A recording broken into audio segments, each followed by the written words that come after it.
O Revista TST de hoje começa trazendo um caso julgado pela Seção 1 de Dissídios Individuais, responsável por uniformizar a jurisprudência trabalhista. E quem acompanhou os trabalhos por lá e tem mais informações é a repórter Luana Carvalho. Olá, Luana. Olá, Ana. O caso julgado pelos ministros da SDI1 é de um servidor público seletista da Secretaria de Saúde e Meio Ambiente do Estado do Rio Grande do Sul. 8 anos depois da admissão, a Lei Estadual 9.077 de 1990 criou a Fundação Estadual de Proteção Ambiental, a FEPAM, vinculada à Secretaria. A Fundação passou a assumir todas as atribuições e os objetivos do Departamento de Meio Ambiente e integrou os empregados lotados no órgão. O trabalhador então entrou na Justiça pedindo o pagamento das parcelas de gratificação adicional de 25%, avanços trienais e outros benefícios. Ele alegou que esses direitos estão garantidos ao servidor seletista, mesmo com a mudança do órgão. Em primeira instância, o juízo aplicou ao caso a prescrição parcial, por entender que somente parte dos pedidos do trabalhador foram requeridos no período certo. Sendo assim, a Secretaria foi condenada somente ao pagamento das parcelas vencidas a título de gratificação adicional e avanços, nos limites previstos em leis estaduais e com incidência dos percentuais sobre o salário básico. O Tribunal Regional do Trabalho da 4ª Região, no Rio Grande do Sul, teve o mesmo entendimento e manteve a prescrição parcial. A empresa, então, recorreu ao TST. Veja agora na reportagem qual foi o desfecho do caso.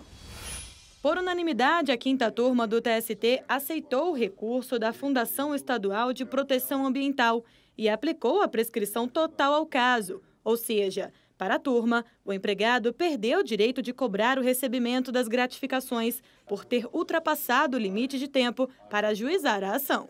O entendimento teve como base a súmula 294 do TST, que diz que, se tratando de ação que envolva pedido de prestações sucessivas decorrente de alteração do contrato, a prescrição é total, exceto quando o direito à parcela esteja também assegurado por lei. O trabalhador, então, recorreu à Seção 1 de Dissídios Individuais do TST. O relator do caso, o ministro Cláudio Brandão, entendeu que as leis estaduais que embasam as gratificações continuam em vigor e, por isso, aceitou o recurso do trabalhador para restabelecer o acórdão regional que reconheceu a prescrição parcial. A nossa jurisprudência, nesse ponto, não há nenhuma dúvida, reconhece que o regulamento empresarial, a ele se equivale à lei estadual para efeito de obrigações trabalhistas e direitos concedidos.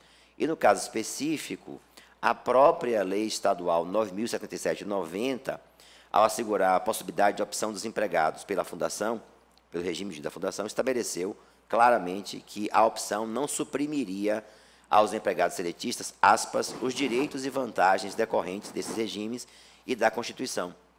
Ou seja, a própria lei estabeleceu a preservação dos direitos até então assegurados, no caso específico, a gratificação adicional e avanços que eram contidos nas leis estaduais 8.700 de 88 e também na lei posterior de 91. Mas o ministro Márcio Eurico Vitral Amaro abriu divergência. Para o ministro, o caso não deveria ser conhecido.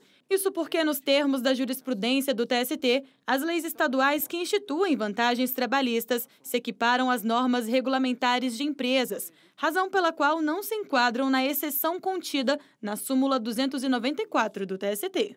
Ficou registrado no acordo regional que teria havido alteração contratual e que esta se deu em 11 de maio de 92.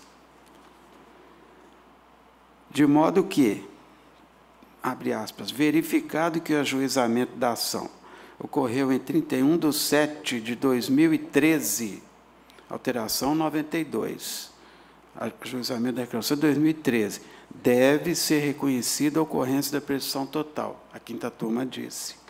Então, na hipótese da turma, houve alteração contratual e o Ares trazido como divergente que não houve alteração contratual.